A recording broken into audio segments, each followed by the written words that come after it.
Бихан суретті Тхапкиден алып кетіп, оны өртеп жібереді. Тхапки Биханға ұрысып тастайды.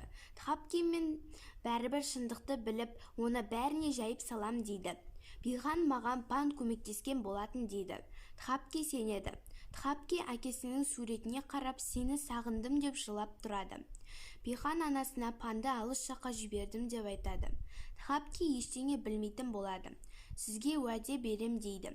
Адити Рагав шақырған қонақ үйге келеді. Қызметші келіп, Адитидің суына дәрі қосып береді.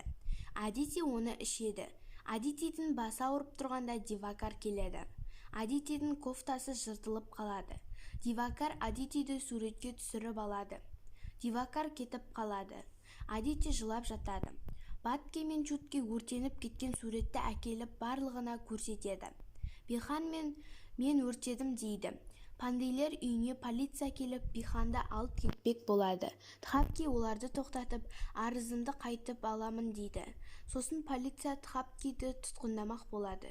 Бихан әйелімді жақсы көремін деп айтады. Тхапкиді полицей алып бара жатқанда, оның орамалы Биханның сағатына ілініп қалады.